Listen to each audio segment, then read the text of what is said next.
em nós. Que poder é esse, pastor? Ele pode fazer o quê? Vou te dar um exemplo.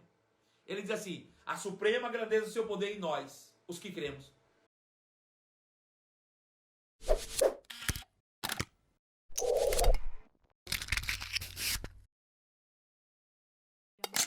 Essa semana nós estamos falando sobre fé, a vitória que vence o mundo. Esse é o fundamento da vida cristã. É o combustível de todo crente. Sem fé é impossível agradar a Deus.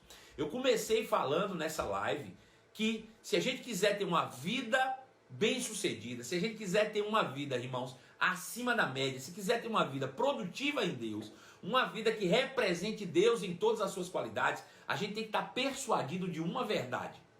Somos seres espirituais criados em imagem e semelhança de Deus. Somos seres espirituais criados à imagem e semelhança do nosso Criador. Ora, essa é a base. Se a gente entender isso, a gente vai se mover sobre essa verdade. E é sobre essa verdade que nós vamos tomar nossas decisões, que nós vamos fazer o nosso projeto de futuro, sobre todas essas coisas. Por quê? O que isso implica? Bom, quando eu entendo que eu fui criado em imagem e semelhança de Deus, isso implica, obviamente, diretamente de que eu carrego em mim características do próprio Deus. Ou seja, Deus compartilhou com cada um de nós os seus atributos. Dentre esses atributos divinos, destacamos aqui o amor e a fé. O amor, que é a própria natureza de Deus. Você dizer que é filho de Deus, você dizer que foi criado em imagem e semelhança de Deus, está implícito nisso. Você dizer que é ou tem a natureza de amor. Você não pode não amar. Você não pode. Por quê? Porque você de fato foi criado em imagem e semelhança do amor.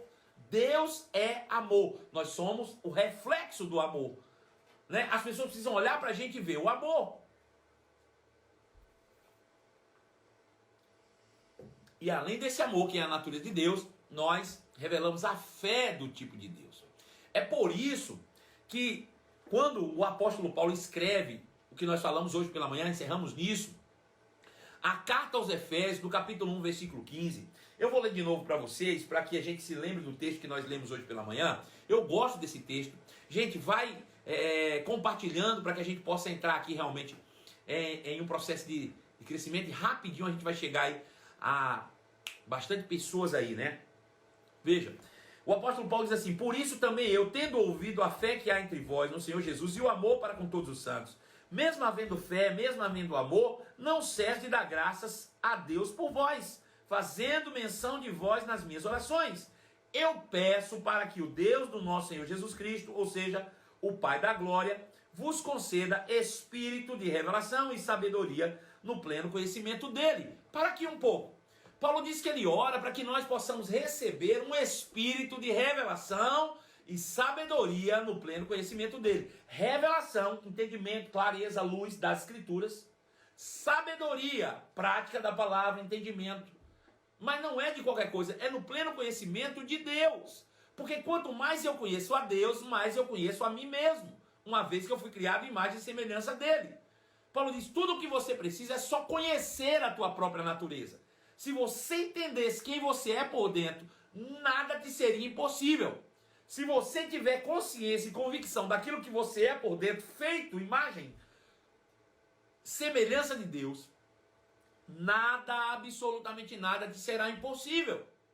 Por isso é que o apóstolo Paulo ele ora para que nós sejamos dotados, capacitados de um espírito de revelação e sabedoria. Veja, que espírito é esse que Paulo ora para que nós tenhamos? Vamos pensar um pouco. Quando nós nascemos de novo, aceitamos a Cristo, recebemos, pois, o Espírito Santo habitando dentro de nós. O Espírito Santo já está em nós. Pedro diz na sua segunda carta, capítulo 1, verso 3, visto como pelo seu divino poder, que é o Espírito Santo, visto como pelo Espírito Santo, já nos foram doadas todas as coisas que dizem respeito à vida e à piedade. Ora, se o Espírito Santo, o fato do Espírito Santo habitar dentro de mim, já é significado que eu tenho tudo o quanto eu preciso, por que Paulo precisava pedir outro Espírito, ou Espírito de revelação e sabedoria, se eu já tenho o Espírito Santo? Bom, ele não está se referindo a um ser espiritual chamado Espírito de revelação e sabedoria. Ele está chamando aqui de atitude. Esse espírito aqui, Paulo diz, é atitude. Veja, quando você viaja de férias, você vai para a praia, por exemplo. Aí chega lá, tem banana boat. Você chega na praia, tem o que mais, Pedro? Tem aqueles paraquedas lá que sobem, puxado por uma lancha. Tem um monte de coisa, tem mergulhos. Bom, você é daquele tipo de pessoa que faz essas atividades de aventura, ou você é o tipo de pessoa retraída, que não consegue ir nem no banana boat, por exemplo? Bom, tem pessoas que são dotadas de um espírito de aventura. Tudo que é aventura, bom, a bendita está lá. Agora eu te pergunto, o que é ter um espírito de aventura? O que é ter um espírito de aventura? É ter um outro espírito, um ser espiritual em mim que me impulsiona a fazer aventura? Ou ter uma atitude de aventureiro? Me respondam, por favor. Ter um espírito de aventura é ter um ser espiritual habitando dentro de mim que me impulsiona a fazer aventuras? Ou é ter uma atitude de aventureiro? O que é ter um espírito de aventura? É uma atitude de aventureiro ou um espírito que me impulsiona? A tia Ângela disse, é uma atitude. Claro que é uma atitude. Pois bem, veja, Paulo diz, eu oro para que você tenha um espírito de revelação e sabedoria. Será que ele está pedindo um outro ser espiritual ou ele quer que nós tenhamos atitude de querer conhecer mais de Deus? Deu para entender isso? O que ele está dizendo, eu oro a Deus pedindo que você seja dotado, tomado de um espírito, de uma atitude de querer conhecer mais a Deus, uma atitude de querer ter revelação sobre Deus, uma atitude de querer ter mais conhecimento claro sobre Deus. Isso tem que partir de nós, isso tem que mexer dentro de nós. Veja, Deus nos influencia nisso diretamente. Você se lembra, quem aí já fez o rema? Eu sei que tem muitas pessoas que me acompanham que já fizeram rema. Você se lembra quando você fez o rema, que quando você assistiu às primeiras aulas, você agora só queria saber de ler a Bíblia? Você não, quero saber mais, quero conhecer mais, quero estudar mais, quero ler livro, quero... Você nunca leu o livro antes, você nunca leu a Bíblia antes, mas quando foi impulsionado por conhecimento que revela quem você é dotado desse espírito, dessa atitude de querer conhecer mais. Paulo diz, eu oro para que essa atitude pegue você. Eu oro para que esse negócio pegue você. Para que você fique agora assim, eu quero ler mais, quero conhecer mais. Quem é Deus? Quero saber. Ai meu Deus, quero saber. Por quê? Ele diz, porque essa atitude de querer conhecer Deus vai levar você a ter os olhos do coração, os olhos espirituais iluminados. Aleluia. Deu para entender isso? Ter um espírito, ter uma atitude que me leva a querer conhecer mais sobre Deus, de revelação de Deus, de sabedoria de Deus, vai iluminar os olhos do meu coração.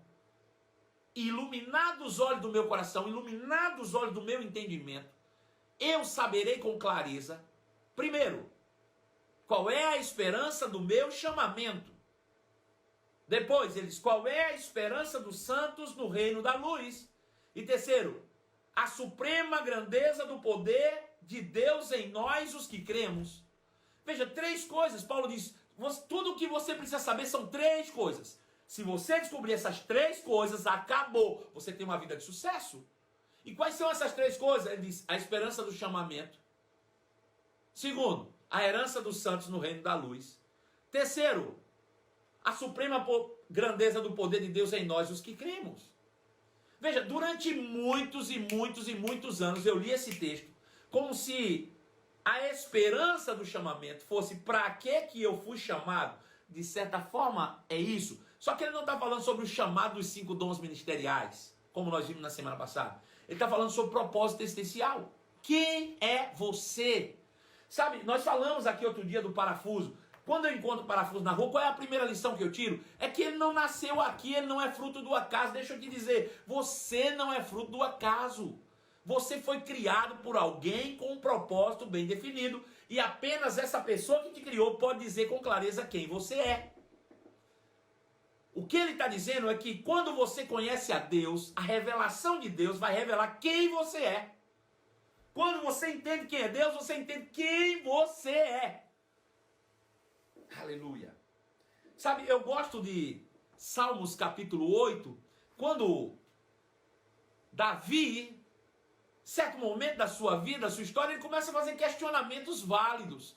Ele começa a olhar para o céu e diz: Senhor, quando eu olho para os céus, obra de tuas mãos, a lua, as estrelas que criaste, eu fico me perguntando, peraí, quem é o homem para que dele te lembres e o filho do homem para que o visites? Veja, uma leitura displicente desse texto pode levar você de forma errônea a pensar que ele está desdenhando do homem em relação à criação. E é exatamente o contrário. Ele está dizendo, olha, quando eu olho para a grandiosidade da criação, para pensar uma coisa. Para pensar em algo extraordinário que Deus criou. Quem pode me falar de algo extraordinário que Deus criou? Eu vou falar de algo extraordinário que Deus criou. Posso falar de algo extraordinário? Eu acho extraordinário, por exemplo, quando eu olho... Vou dar um exemplo aqui comum. As praias de Maragogi.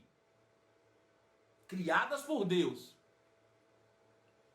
Né? Lá em Maceió. Já no litoral, lá quase divisa com Pernambuco. O litoral norte de Maceió. Tem praias chamadas Praias de Maragogi, né? Uma cidade linda, linda, linda. Lindo, irmãos, uma coisa indescritível para mim. Eu sei que tem pessoas que já viajaram o mundo inteiro. Já foram em Dubai, já foram não sei o quê. Irmãos, e você já deve ter visto coisas lindas no mundo. Né? Eu peguei o exemplo de Maragogi porque foi um lugar que eu fui recentemente. E é um lugar maravilhoso, é lindo lá. E eu ficar pensando o seguinte, rapaz, isso aqui é tão maravilhoso, tão maravilhoso, tão maravilhoso, tão lindo. E Deus não chama aquilo de filho. Maragogi é tão lindo, tão esplêndido, e Deus não decidiu morar em Maragogi. Veja, ele decidiu morar em mim, e ele decidiu me chamar de filho. E o que isso significa? Que eu sou muito mais importante para Deus do que Maragogi. Eu sou muito mais relevante para Deus do que a lua, as estrelas, porque Deus não vai lá na lua, Deus não mora na lua, Deus não chamou a lua de filho. Ei, deixa eu te dizer, isso acaba com a depressão de qualquer um. Você é mais importante do que qualquer coisa que Deus já criou. É isso que ele está dizendo. Quando eu olho para o céu, obro tuas mãos, a lua, as estrelas criadas, eu fico me perguntando, peraí, gente, quem é o homem para que Deus chame de filho? Quem é o homem para que Deus decida morar dentro desse ser? Peraí, o que somos nós, afinal de contas? O que somos nós? Como Deus nos vê? Como nós estamos nos vendo? Estamos desdenhando de nós mesmos quando Deus colocou em nós toda a sua expectativa. Ele diz, espera aí, cara. O que é o homem? Inspirado pelo Espírito. Ele diz, um pouco menor do que Deus o criaste. Ele não disse muito, ele disse um pouco. Um pouco menor do que Deus o criaste.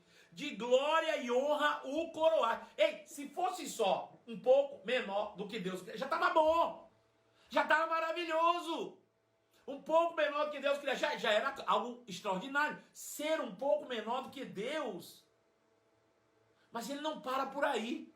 Ele diz, um pouco menor do que Deus o criaste, de glória, glória, de honra, honra, o coroaste. O que significa glória e honra o coroaste?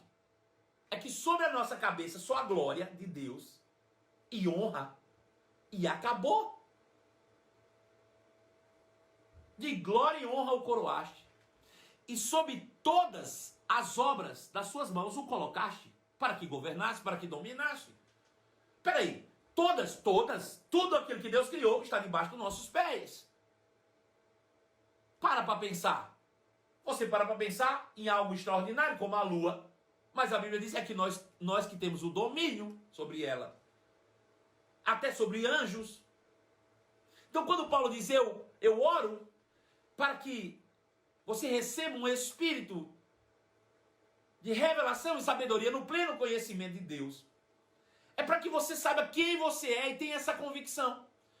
Então, quando alguém perguntar quem você é, a partir de hoje, você vai dizer, eu sou um pouco menor do que Deus, meu filho. Fui coroado de glória e honra. E sobre todas as obras das mãos do Senhor, fui estabelecido como príncipe, como rei. Peraí, o que pode ser um pouco menor do que Deus? Como eu posso traduzir isso para ficar mais fácil? Filho. Não existe palavra melhor do que essa. Filho. Somos filhos. Para pensar, se essa revelação cair na tua mente, acabou. Se tu és filho de Deus, irmão. Deixa eu te dizer uma coisa que vocês talvez não saibam. Jesus foi morto porque dizia para todo mundo, eu sou filho de Deus. E os judeus não aceitavam. Ele dizia, não. Isso não, eu aceito qualquer coisa. Você pode dizer qualquer coisa. Você pode dizer que você é qualquer coisa. Agora dizer que é filho de Deus, eu não aceito. Por quê? Porque ser filho de Deus é muito. Sabe, hoje a gente quer ser muita coisa que a gente considera mais importante que ser filho de Deus. Não existe nada mais importante do que ser filho de Deus. Raciocina, criatura, o que é ser filho de Deus? Aleluia. Pensa nisso um pouco. Qual é a esperança do seu chamamento? Ou seja, quem é você? Sou um ser espiritual, criado em imagem e semelhança de Deus, um pouco menor de que Deus, coroado de glória e honra. Ou seja, eu sou filho, eu faço parte da linhagem, eu tenho parte na herança, eu sou filho de Deus, você é filho de Deus. E se eu sou filho, eu carrego em mim a natureza de meu pai. O que ele é, eu sou tal pai, tal filho. Filho de peixe, peixinho. Somos filhos de Deus. Isso matava os judeus. Pense nos cabas que ficava buzino. Quando Jesus dizia, eu sou filho de Deus, mas não pode. Mas não pode ser assim. Ele disse, eu sou e ponto final. Mas, olha, você dizer que é filho de Deus, é você querer se fazer igual a Deus. E Jesus disse, não é isso mesmo? E não é isso. E não é isso, criatura. É isso mesmo. Somos filhos de Deus. Paulo disse, se você entender isso, as coisas mudam. As coisas mudam. Veja, segunda coisa, a primeira é a esperança do seu chamamento, ou seja, quem é você? Eu fui criado um ser espiritual em mais semelhança de Deus para cumprir um propósito. Qual é o propósito? Ser filho. Sou filho de Deus, ponto final. Acabou-se. Essa é a resposta que Paulo quer que você descubra. Eu sou um filho de Deus. Irmão, nós chegamos a 100, voltamos a 99, voltamos para 100, voltamos para 98, voltamos para 100. E sinal que você precisa segurar o dedo agora um pouquinho aí no coração. Segura 2 segundos, aí sobe aquela rajada, segura, coloca lá. Faz isso umas 3, 4, 5 vezes, todo mundo fazendo ao mesmo tempo. Vai encher de corações. Depois você vai apertar no aviãozinho. Vamos fazer um negócio aqui junto? Cada um manda para 5. Vamos fazer isso agora? Cada um manda para 5 aí. E na hora que a gente mandar, daí a pouco começam a entrar, a gente passa de 100, 120. Quando é 120, a gente pipoca, vai para 150.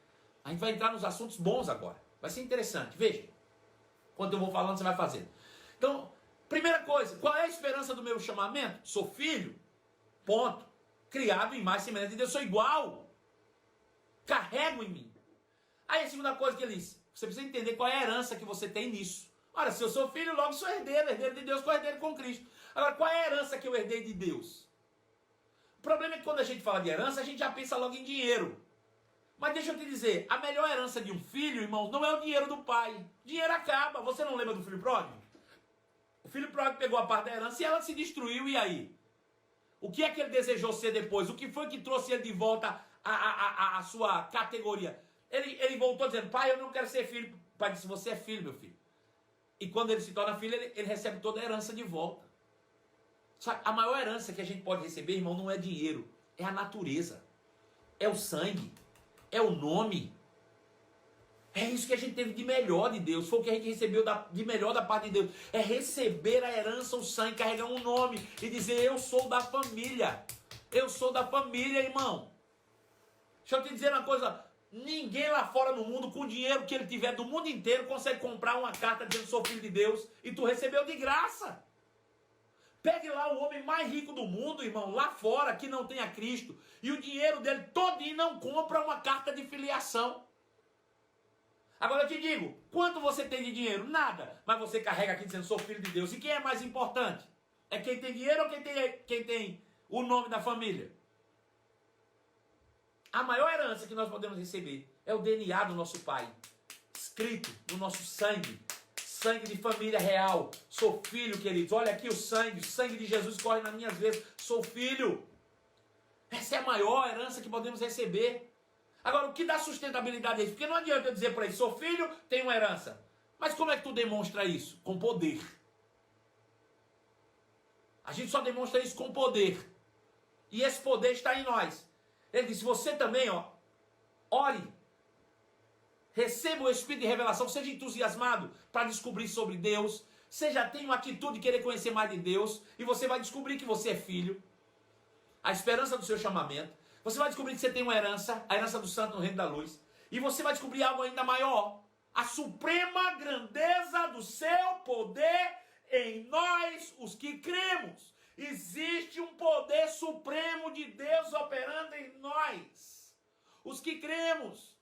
A suprema grandeza do seu poder em nós. Não é no céu, é em nós. Querido, o poder que realiza milagres não está no céu, está em nós. Em nós. Que poder é esse, pastor? Ele pode fazer o quê? Vou te dar um exemplo. Ele diz assim, a suprema grandeza do seu poder em nós, os que cremos.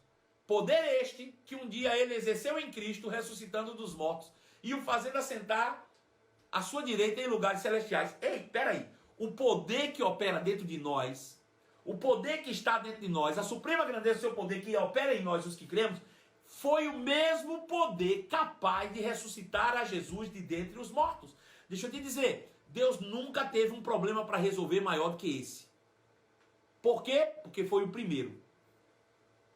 Deus criou o universo, não foi problema para ele. Deus criou a humanidade, não foi problema para ele. Deus fez tudo, nunca foi problema. Mas no dia que Jesus morreu, assumindo sobre si o nosso pecado, Deus tinha um problema, porque agora ele estava lá no inferno.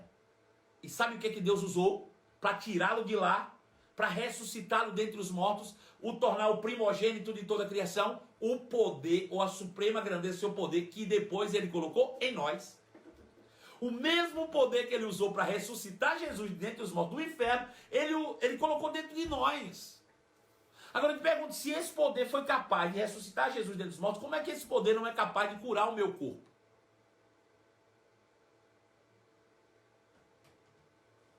Ele disse, descubra essas três coisas e você vai entender quem você é e vai operar a partir dessa natureza de quem você é. Da verdade de quem você é. Enquanto você não tiver persuadido dessas três coisas, dificilmente você vai operar pela fé. Veja, por que a fé pode arrancar um monte do lugar e ir para o outro lado? Porque dentro de nós está o poder daquele que ressuscitou a Cristo dentre os mortos. Por que a minha fé pode falar para um homem com a mão ressequida e dizer, estica a mão, e ele estica? Porque dentro de nós está o poder que ressuscitou a Cristo dentre os mortos.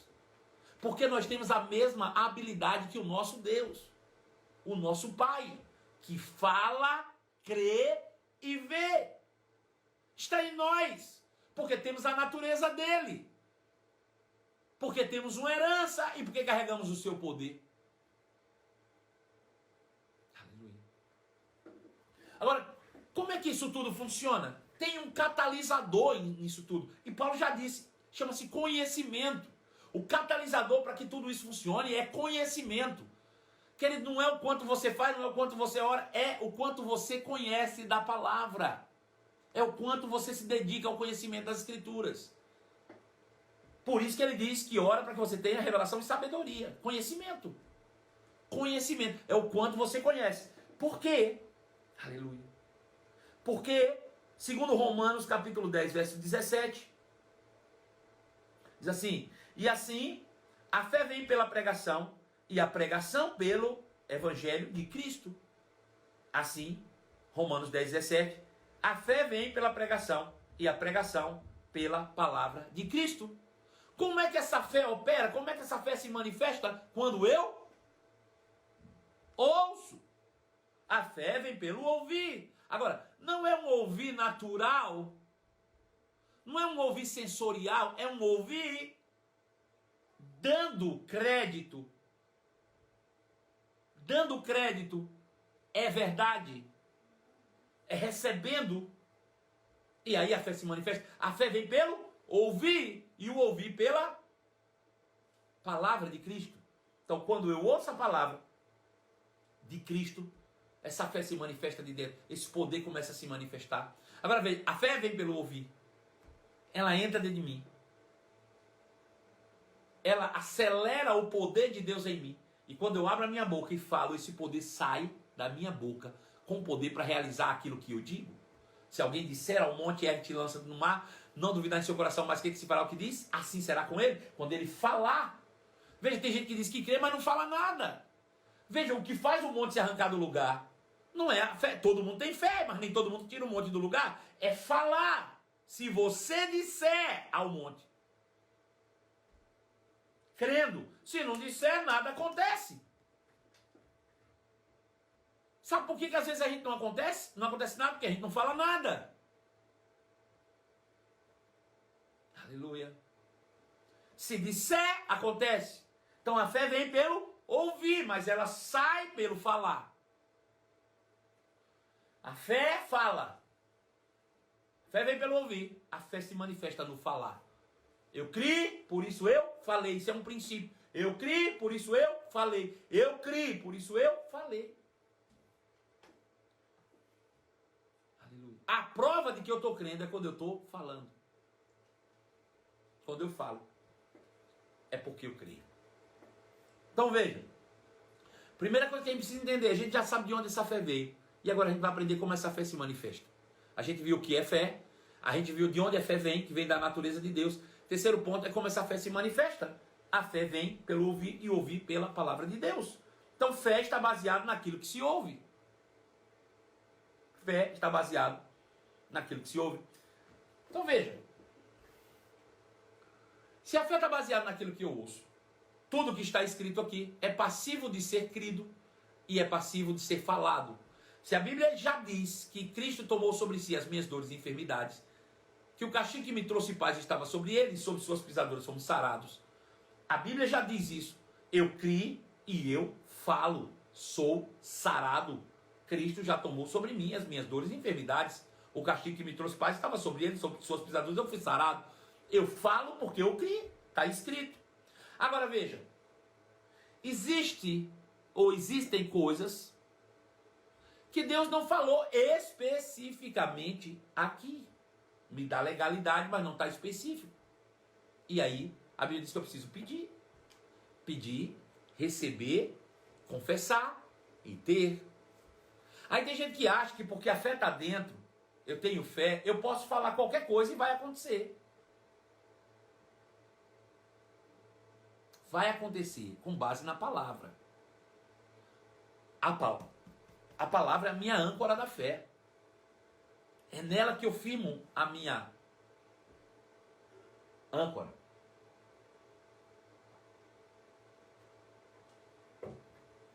Veja, meus filhos outro dia disseram assim, pai, você me leva no Mac? Eu digo, levo. Que dia? Eu disse, hoje não, estou cansado. Amanhã eu te levo no Mac. Pronto. Eles saíram dizendo, vamos pro Mac, uhul, nós vamos pro Mac. Eles têm 4 e 6 anos. E eles estavam dizendo, vamos pro Mac. Ei, Felipe, amanhã tem Mac. O que eles estão fazendo? Eles creram, eles ouviram, eles creram e eles falaram. Veja, eu estou dando um exemplo simples. Eu falei para eles, filho, amanhã nós vamos no Mac. Eles ouviram, gerou fé no seu coração e eles já estão celebrando, vamos pro Mac. Só que no outro dia eu não consegui ir no Mac. Não na hora que eles queriam. E sabe o que eles falaram? Pai, você prometeu. Pai, você disse que ia nos levar para o Mac. Pai, você tem que nos levar no Mac. Você me prometeu. Estão certos. Se eu prometi, é a mim que eles têm que cobrar. Agora veja que curioso. A gente quer cobrar algo que Deus não disse. Muitas vezes. A gente quer cobrar coisas que Deus não disse. Ou às vezes a gente quer cobrar de outros aquilo que Deus disse. Vou dizer de novo. A gente diz que está agindo em fé. E fé vem pelo que Deus, o que Deus disse. Né? E às vezes a gente quer cobrar de Deus algo que Deus não disse. Ou a gente quer cobrar de outro o que Deus disse. Está errado. Se Deus disse, Ele tem que resolver. E é Ele que você tem que cobrar. Pai, o Senhor disse na sua palavra que Cristo tomou sobre si as minhas dores e enfermidades. O castigo que me trouxe paz estava sobre ele, sobre suas pisaduras eu fui sarado. Estou crendo nisso. Pai, o Senhor disse. Pai, o Senhor disse que se eu fosse generoso, fiel, minha vida prosperaria. Pai, o Senhor disse. E o pai vai dizer, filho, eu disse, eu vou ter que te fazer. Sabe o que eu fiz? Falei, tá bom, entra no carro. Todo mundo pro Mac. Botei os três no carro e fui pro Mac. Agora, se eu que sou mau, sei cumprir a minha palavra e dar boas coisas aos meus filhos, quanto mais o nosso Pai Celestial vos dará aquele que vos pede. Né? Quanto mais vos dará o Pai Celestial àquele que vos pede. Aleluia, louvado seja o nome de Jesus. Vai ver. Se a fé é resultado direto daquilo que ouvimos, é indispensável nós estarmos atentos a como nós ouvimos.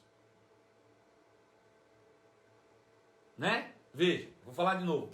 Se a fé vem pelo ouvir e ouvir a palavra, o que nós estamos ouvindo tem impacto direto na nossa fé. Se o que você está ouvindo não é a palavra de Cristo, por exemplo, não tem como gerar fé para o resultado que você quer. Veja que tem gente que está ouvindo outras coisas que não é a mensagem de Cristo e querem que a fé funcione. Se a fé vem pelo ouvir e ouvir a mensagem de Cristo, eu preciso atentar como eu ouço. Tem gente que vai para a igreja e faz tudo o que quer, menos ouvir a palavra. Você pergunta a ela, foi no culto? Fui. O que o pastor pregou? Não lembro. Foi maravilhoso, mas eu não lembro. Por que não lembra? Porque eu fiquei conversando com minha irmã lá fora na hora. Tá precisando bater um papo. Por que você não lembra? Não, porque na hora eu fui lá resolver um negócio. Ei, a fé vem pelo ouvir e ouvir a palavra de Deus. Se você não está dando ouvidos, não tem como fé ser gerada em você. E o fruto, o resultado, não aparecerá. Tem pessoas que estão no culto, estão ouvindo, sentados, mas não estão ali. Sua mente está longe. O corpo está presente, mas a mente está pensando assim, será que eu esqueci o fogão ligado? Caramba, amanhã os meninos têm aula de manhã, ainda tem para casa. Rapaz, e como é que eu vou fazer? Eu tenho um salão de beleza amanhã, estou pensando em pintar meu cabelo. Quando você assusta e alguém futucando, Deus seja louvado. O que é isso? É porque o pastor mandou o irmão falar e ele perdeu, nem viu. Ele nem viu quando o irmão estava falando com ele. Fale com o irmão que está do seu lado. Deus seja louvado. Hã? Porque estava no mundo da lua, viajando. Perdeu. Aí quer que a fé funcione. Aleluia. Só funciona, irmãos, quando você ouve, dá crédito à palavra. Veja o texto. Marcos capítulo 4, verso 1. Diz assim. Voltou Jesus a ensinar à beira-mar, e reuniu-se numerosa multidão. E ele de modo que entrou num barco, e onde se assentou e afastando-se da praia, e todo o povo estava à beira do mar, e assim lhes ensinava muitas coisas por parábolas no decorrer da sua doutrinação, do seu doutrinamento. E ele disse, ouvi, eis que saiu o semeador a semear, e o semeador, e uma parte da semente, ao semear, a parte da semente caiu à beira do caminho, e veio as aves e comeram. Bem, Jesus está ensinando. Ele disse, um semeador saiu a semear, jogando sementes, e parte das sementes caíram na beira do caminho. Veja, qual é o objetivo de um semeador? Qual é o objetivo de quem semeia? Quem pode me falar? Qual é o objetivo de quem está semeando? O que ele espera? Quem semeia quer o quê? Colher, é óbvio. Quem semeia quer colher. Só que a Bíblia diz aqui que Jesus falou que o cara estava semeando e a semente caiu na beira do caminho. E vieram os pássaros e comeram a semente. E aí eu te pergunto, tem como aquele semeador colher dessa semente que os pássaros comeram? Tem alguma possibilidade dele colher alguma coisa dessas sementes que os pássaros comeram? Não, ele perdeu a semente. Jogou fora a semente. Perdeu, só foi trabalho. Não vai colher nada daquela semente, porque os pássaros comeram. Outra caiu em solo rochoso, onde a terra era pouca, e logo nasceu, visto não ser profunda a terra. Saindo, porém, o sol a queimou, e porque não tinha raízes, secou. Veja, outro ele jogou e caiu num terreno que tinha pedra. Como tinha pouca terra, logo nasceu. Mas, porque nasceu, veio, não ficou raiz, morreu e o sol queimou e a planta morreu. Eu pergunto, ele vai colher? Ele pode ter expectativa de colher alguma coisa nessa aí que a terra, que a planta se acabou, se queimou-se no sol? Tem alguma possibilidade dele colher alguma coisa? Claro que não. Não tem. Ele diz, outra parte caiu entre espinhos, e os espinhos cresceram e sufocaram a planta. E ela não deu fruto. Veja, a outra cresceu, não morreu não, a planta cresceu. Mas como tinha espinhos e ervas daninhas, sufocaram a planta. O que acontece com o espinho e com a erva daninha? Ele tira um nutriente do solo que levaria os sais minerais pelas seivas que seriam responsáveis em dar o fruto. Porém, as ervas daninhas roubam a energia, roubam sais minerais, roubam toda a seiva, fazendo com que aquela planta, ainda que não morra, fique infrutífera. Ela não dá fruto. Não tem como colher. Por quê? Ervas daninhas comeram os nutrientes daquela. Roubaram os nutrientes, concorreram. É uma concorrência. Veja, tem um só nutriente para duas plantas. A planta frutífera e as ervas daninhas. Só que as ervas daninhas roubam o nutriente antes que ela chegue na planta. Tira a força, tira a energia. Tira a possibilidade de frutificar. Diz assim, outra enfim caiu em terra boa e deu fruto, que vingou, cresceu e produziu a 30, a 60 e a 100 por um. As outras sementes até nasceram e deram frutos. Mas ainda as que deram fruto, um deu a 30%, a outra deu a 60% e a outra deu a 100%. Veja, se a gente fizer uma proporção simples aqui, a gente vê que uma parte caiu na beira do caminho, uma parte caiu entre espinhos, uma parte caiu sobre as pedras, outra parte caiu sobre espinhos e outra caiu em boa terra, que deu a 30, a 60 e a 100. Perfeito? Dividido por 4 dá 25% para cada tipo de terreno. 25%. 25% caiu na beira do caminho. Jesus não fala dessa proporção, eu estou trazendo essa proporção. 25% caiu na beira do caminho, 25% nas pedras, 25% caiu nos espinhos, 25% caiu em boa terra. Eu te pergunto, quantos por cento das sementes frutificaram aqui? A princípio? 25, apenas esse. Só que desse aqui ainda, ele diz que um deu a 30, um a 60 e um a 100. 25 dividido por 3 dá em média de 8,33. Veja, de tudo que ele plantou, apenas 8,33% se aproveitou totalmente daquelas sementes. Tirou todo o potencial dela. 8,33% apenas conseguiu 100% da sua totalidade de potencial. Pega esses números. Veja, ele disse, e acrescentou, quem tiver ouvidos, ouça. Quando Jesus ficou só, os que estavam junto dele, junto com os 12, o interrogaram a respeito da parábola.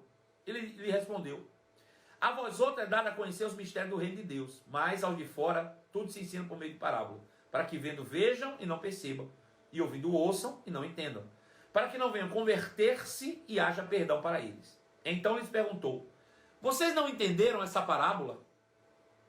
Como podereis entender todas as outras parábolas? Veja que pergunta curiosa de Jesus.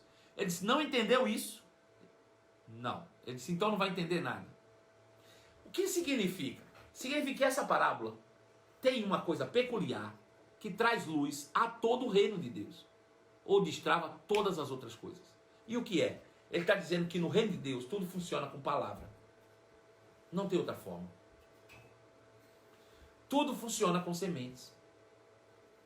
Tudo funciona assim. Para que você colha, tem que plantar. Existe uma lei da semeadura. Veja só, quando a Bíblia diz que Deus criou o mundo, ele disse assim, terra, haja luz. Ou Terra produza semente. Terra produza. A palavra é uma semente que caiu na terra, que produziu semente. A palavra é a primeira semente. Deixa eu te dizer, a palavra ela é espiritual. A palavra é um espírito e vida. A tua palavra é espírito e vida. E tudo que nós conhecemos visível veio a existir daquilo que não se vê, ou seja, do espírito. Tudo foi feito com a palavra que é espírito. E como é que nós criamos coisas? Com a palavra que é espírito. Veja, ele vai dizer, o semeador semeia a palavra. O que é a semente do reino de Deus?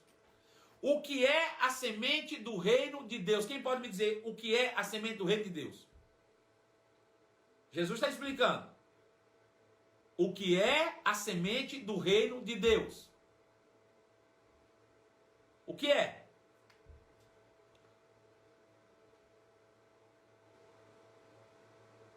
Quem pode me responder? A palavra, falou a igreja Zoe. A semente do reino de Deus é a palavra. O que significa que nada na tua vida vai funcionar se não for através da palavra.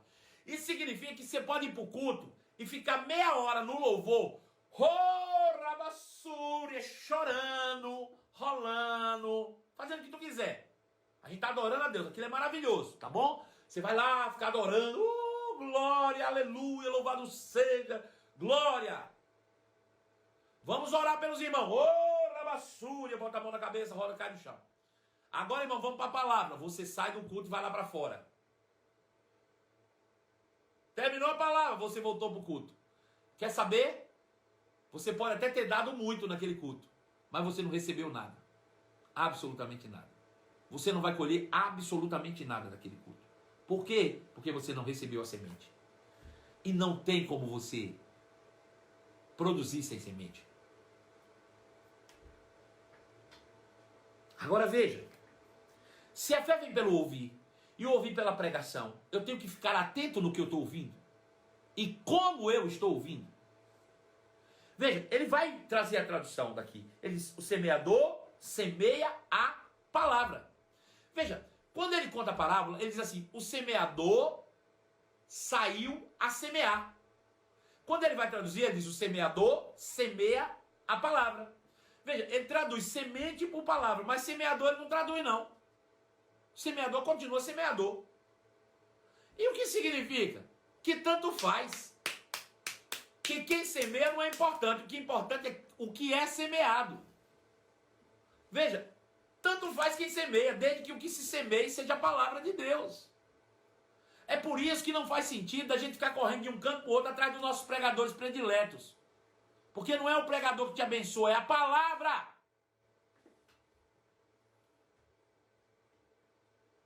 Tem gente que fica correndo atrás de profeta, daqui para o lado, de pregador daqui. Deixa eu dizer, às vezes, Deus vai usar as pessoas mais simples para te dar as sementes mais poderosas. Muitas vezes Deus vai usar as pessoas mais simples para te dar as sementes mais poderosas. Só para tratar você no caráter. Do orgulho. Quem vai pregar hoje? Pastor Marcelo, ô glória, quero estar lá. Quem vai pregar hoje? Ah, é o fulano. Ah, de novo. Pois é, talvez seja no fulano que Deus vai te dar a semente mais poderosa. E porque você não foi, você perdeu. Hein? Aleluia. Veja, ele diz, o semeador semeia a palavra. E aí ele vai entrar nos 4 terrenos aqui, explicando cada terreno o que é. Eu quero só falar uma coisa aqui. O terreno, irmãos, é o nosso coração. É a forma como nós ouvimos a mensagem. É como nós acolhemos a palavra. Tiago diz, acolhei com mansidão a palavra em vós implantada, porque ela é poderosa para mudar a vossa mente, para salvar a vossa alma. Aleluia. A semente é a palavra, o terreno é o nosso coração. Somos nós as pessoas que são responsáveis para preparar o terreno para receber a semente. Amanhã de manhã, às 11 horas, nós vamos entrar nos 4 terrenos e eu vou te mostrar o que significa cada um deles comportamentalmente. Como você se comporta quando você recebe a palavra determina se você vai ter colheita ou não daquela palavra que você recebeu. Está entendendo isso? Amanhã, 11 horas da manhã, nós vamos abrir isso aqui de novo. E nós vamos trazer luz a essas 4 atitudes do nosso coração, de como a gente recebe a palavra de quem está pregando. Né? Tem gente que senta lá, é tão curioso, que a gente não diz nem mais amém. A gente se acha tão sabido, que às vezes a gente está lá assistindo, o cara está pregando e diz, é isso mesmo, é assim mesmo. A gente substituiu o amém por é assim mesmo. Que atitude é essa? Abra sua Bíblia em 2 Coríntios capítulo 5, verso... já sei o que é, não vou nem abrir. Que atitude é essa? Amanhã você vai descobrir. Amanhã a gente vai destrinchar isso. Tá bom? Vamos para o quadro agora. O que a palavra fez na minha vida.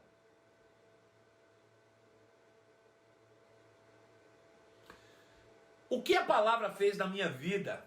Disse Andréia Paixão, que nos acompanha aí hoje. E ela disse: primeiramente quero te agradecer por cada palavra de conhecimento que está chegando para nós nesses dias de quarentena.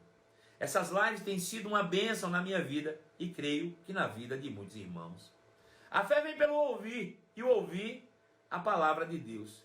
E glória a Deus pela sua vida, pastor. Quero contar como Deus faz infinitamente mais do que pensamos. E nesse momento de quarentena, uma nova porta se abriu. Estava eu orando e lembrando da sua ministração, onde disse do maná de cada dia e das lives sobre prosperidade bíblica. Que devemos crer e avançar e não reter nada, e sim apenas confiar no Senhor. Peguei essa palavra, pedi ao Senhor uma ideia nova, uma provisão, algo que não ultrapassasse ou que não me atrapalhasse o ministério, mas precisava trabalhar e o Espírito Santo me mostrou algo. Aleluia! E o Senhor me mostrou a habilidade que eu tinha de fazer tortas e doces. E a minha filha Latife também começou a fazer um curso online de confeitaria pela internet nesse tempo de isolamento social. E então foi aí que surgiu Bolos e Tortas Paixão, uma marca. Quando começou essa quarentena, tenho declarado que vamos sair disso tudo mais fortes e vamos avançar. E agora, em 25 de maio, vamos fazer um mês que iniciamos esse negócio. E como Deus tem nos prosperado, aleluia. Não devemos olhar as circunstâncias, e sim o que Deus pode fazer de todas as coisas. Nós fomos chamados para andar na palavra, para andar em fé. Somos realmente abençoados na prática dessa palavra. Temos tudo para ser um sucesso. Precisamos apenas tomar posse. Deus já providenciou todas as coisas e nós recebemos pela fé. Sou muito grato ao Senhor por tudo que Ele fez na minha vida. E meus familiares também têm sido alcançados pelas suas lives. Só bênção, pastor. Muito obrigado. Amo a sua vida. E foi isso que a palavra fez na minha vida, disse Andréia Paixão. Que testemunho. Que testemunho. Hoje, Bolos e Tortas Paixão estão realmente um grande sucesso. Virou uma marca forte, né? E ela tem sido suprida em suas necessidades através dessa inspiração divina nesse tempo tão difícil que o mundo está vivendo. Para nós não, mas para o mundo existe um caos. Então, Pedro Pacífico, vamos abrir a nossa caixinha de minhoca? Tem pergunta pra gente, Pedro, ou não tem?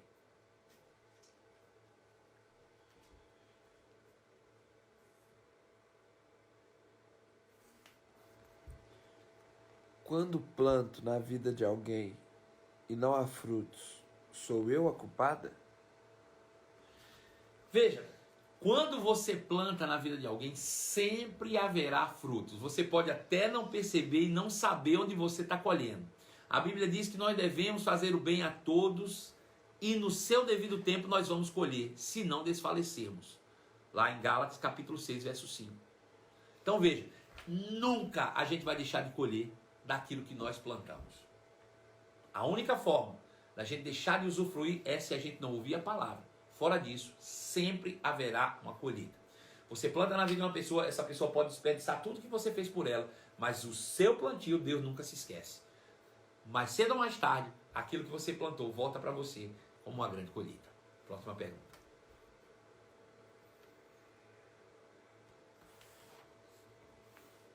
Por que 30, 60 e 100 por 1?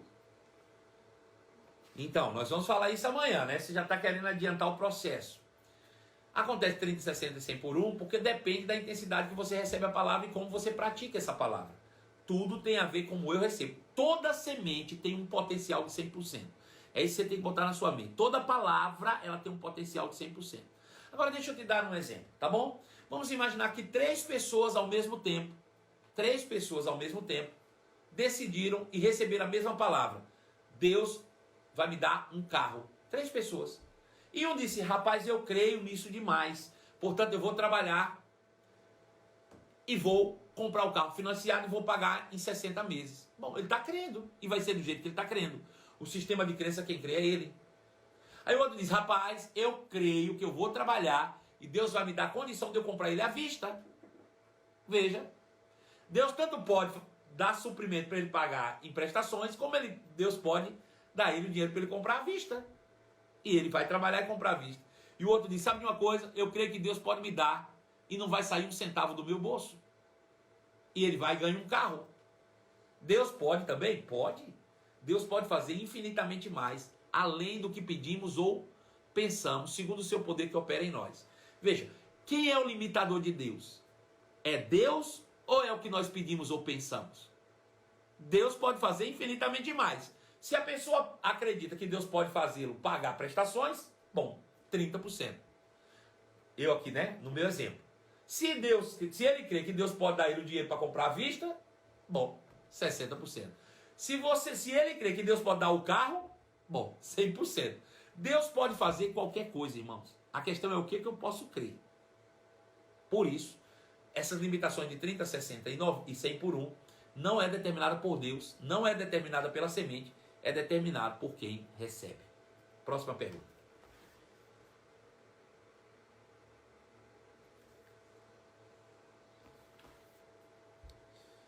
Minha fé pode influenciar outra pessoa que não tem a mesma medida? Não pode. A fé que tens, tenha para ti mesmo. Fé vem pelo ouvir e ouvir pela palavra de Deus. Se você quer que alguém tenha fé ou aumente a sua fé, ensine a ele a palavra. Leve a ele ao conhecimento da palavra. A fé que tens, tenha para ti mesmo. Fé é algo individual, pessoal. Eu não consigo exercer fé sobre a vontade alheia, porque o outro é livre. Deu para entender isso? Cada um tem uma porção. Deus repartiu com cada um uma porção de fé. E cada um de nós devemos usar a porção de fé que temos e andar segundo a proporção da fé que temos. Por isso que eu não posso exigir que ninguém ande no mesmo nível de fé que eu. Eu tenho o meu nível de fé, você tem o seu, o outro tem o dele. E cada um anda segundo o seu nível de proporção de fé que tem. Eu não posso exercer nenhum tipo de influência ou de fé, né, sobre a vida alheia. Isso seria feitiçaria, isso seria manipulação. E isso Deus não tolera. Próxima pergunta.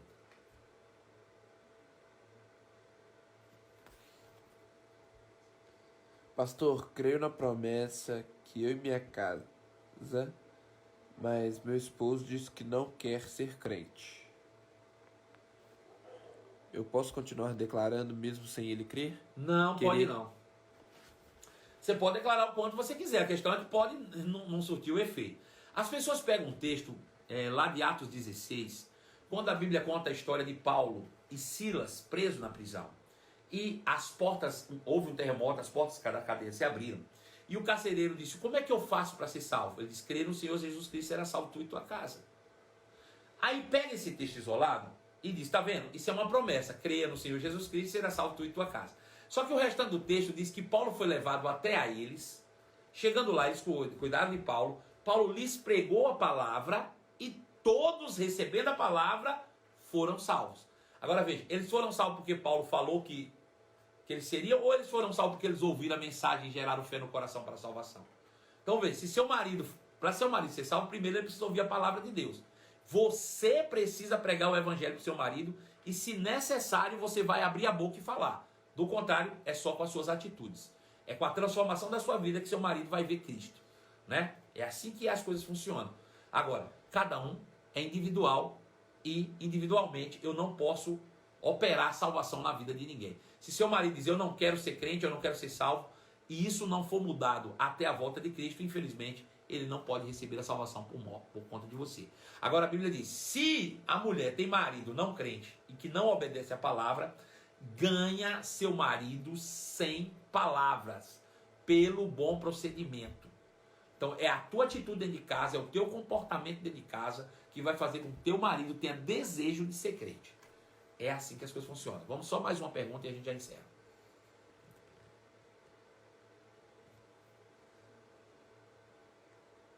Como viver pela fé?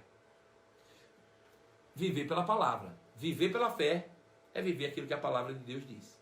Tem gente que acha que viver pela fé é viver sem trabalhar. Coitado, né? Isso é viver vagabundando, né? Só isso. Viver pela fé é viver pela palavra. A fé vem pelo ouvir, ouvir pela palavra. Se eu pratico a palavra, eu estou vivendo pela fé. A Bíblia diz, seja fiel, eu sou fiel. A Bíblia diz, faz isso, eu faço. O que a Bíblia diz, eu faço, ponto final. Se eu estou vivendo pela palavra, logo eu estou vivendo pela fé. É isso aí. Tá bom? Pessoal, foi muito bom estar com vocês. Encerramos aqui a nossa live de hoje. E mandem seus testemunhos para o novo quadro, O que a Palavra Fez na Minha Vida. Eu já recebi alguns testemunhos e aí à medida que nós estamos fazendo as nossas lives, eu vou contando os testemunhos. Se você ainda não contou o seu testemunho daquilo que a palavra tem feito na sua vida, manda para mim no direct e eu vou, nas próximas lives, contar o seu testemunho, como eu contei da Andréia, como eu contei da Cida Sabino, como eu contei do Marcos Neves e de tantos outros que eu vou contar ainda, que as suas histórias estão aqui, tá bom? Beijo no seu coração e até logo mais às 11 da manhã, na nossa live especial da manhã, sobre fé, a vitória que vence o mundo. Tchau!